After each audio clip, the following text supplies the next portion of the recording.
മഹാകേരളം ചാനലിലേക്ക് എല്ലാവരെയും ഒരിക്കൽ കൂടി സ്വാഗതം ചെയ്യുന്നു. ഈ ചാനൽ നിങ്ങൾ ഇതുവരെ സബ്സ്ക്രൈബ് ചെയ്തിട്ടില്ലെങ്കിൽ സബ്സ്ക്രൈബ് ചെയ്യാൻ അഭ്യർത്ഥിക്കുന്നു. ഒപ്പം അടുത്തുള്ള ബെല്ലൈക്കണും ക്ലിക്ക് ചെയ്യുക. അപ്പോൾ എൻ്റെ പുതിയ വീഡിയോയുടെ നോട്ടിഫിക്കേഷൻസ് നിങ്ങൾക്ക് ലഭിക്കുന്നതായിരിക്കും.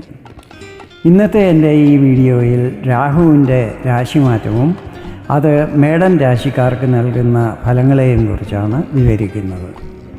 ഇപ്പോൾ രാഹു നിൽക്കുന്നത് മീനം രാശിയിലാണ്, പൂരുരുട്ടാതി നക്ഷത്രത്തിൻ്റെ 4-ാം പാദത്തിൽ. ഇവിടെ നിന്നും മെയ് 18-ാം തീയതി ഞായറാഴ്ച വൈകിട്ട് ഏകദേശം 4:30 മണിക്ക് രാഹു കുംഭം രാശിയിലേക്ക് രാശി മാറുന്നതായിരിക്കും.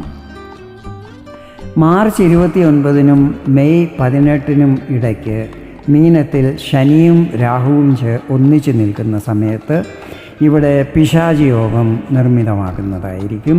ഈ സമയത്ത് ചില നെഗറ്റീവ് ഫലങ്ങളായിരിക്കും ലഭിക്കുന്നത്. പക്ഷേ രാഹു കുംഭത്തിൽ പ്രവേശിക്കുമ്പോൾ പിശാചി യോഗം അവസാനിക്കുന്നതും ശനിയും രാഹുവും അവരവരുടെ ശുഭഫലങ്ങൾ നൽകുവാൻ തുടങ്ങുന്നതുമായിരിക്കും.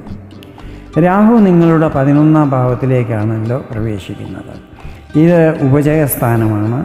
3, 6, 10, 11 എന്നിവയാണ് ഉപജയസ്ഥാനങ്ങൾ. ഉപജയം എന്നാൽ പുരോഗതി, പരിവർത്തനം എന്നാണ് അർത്ഥം. ഇവിടെ നിൽക്കുന്ന ഗ്രഹം എപ്പോഴും ശുഭഫലങ്ങളായിരിക്കും നൽകുന്നത്. രാഹുവും ഈ സമയത്ത് നിങ്ങളുടെ ലാഭസ്ഥിതികളിൽ വർധന ഉണ്ടാക്കുവാൻ സഹായിക്കുന്നതായിരിക്കും.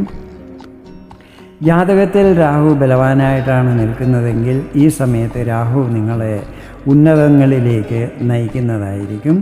നിങ്ങളുടെ മഹത്വാകാംക്ഷ വർദ്ധിക്കുന്നതും ഒന്നൊന്നായി പുരോഗതിയുടെ പടികൾ കയറുന്നതുമായിരിക്കും. ജാതകത്തിൽ രാഹു ബലഹീനനാണെങ്കിൽ നിങ്ങൾക്ക് മാനസിക പ്രശ്നങ്ങൾ വരാൻ ഇടയാക്കുന്നതായിരിക്കും. ചിലർക്ക് തെറ്റായ മാർഗങ്ങളിൽ കൂടെ പൈസ സമ്പാദിക്കുവാനുള്ള പ്രേരണയും ഉണ്ടാകുന്നതായിരിക്കും. രാഹു 11-ൽ നിൽക്കുന്ന സമയത്ത് ഇത് ലാഭസ്ഥാനമായതിനാൽ നിങ്ങളുടെ ലാഭസ്ഥിതികളിൽ വർധനവുണ്ടാകും.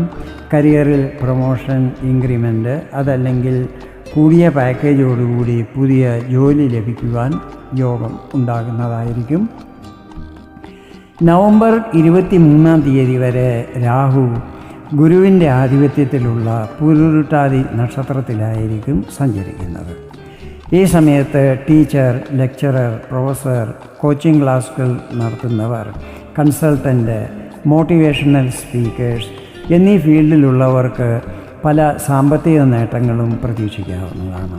അതുപോലെ സോഷ്യൽ മീഡിയയുമായിട്ട് ബന്ധപ്പെട്ടിട്ടുള്ളവർക്കും രാഹുവിൻ്റെ ശുഭഫലങ്ങളായിരിക്കും ലഭിക്കുന്നത്.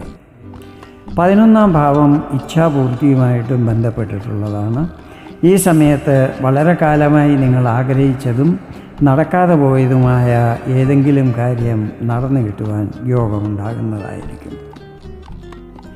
രാഹുവിൻ്റെ 5-ാം ദൃഷ്ടി പതിക്കുന്നത് നിങ്ങളുടെ 3-ാം ഭാവത്തിലാണ്.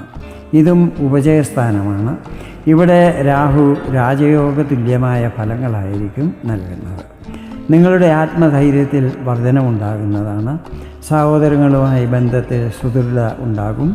ഹ്രസ്വദൂര യാത്രകൾ ചെയ്യുന്നതും അതിൽ പ്രതീക്ഷിച്ച ഫലങ്ങൾ ലഭിക്കുന്നതുമായിരിക്കും.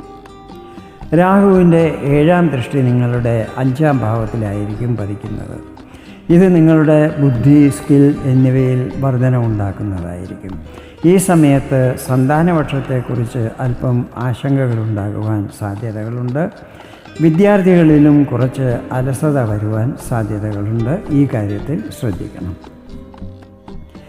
രാഹുവിൻ്റെ 9-ാം ദൃഷ്ടി പതിക്കുന്നത് നിങ്ങളുടെ 7-ാം ഭാവത്തിലാണ്.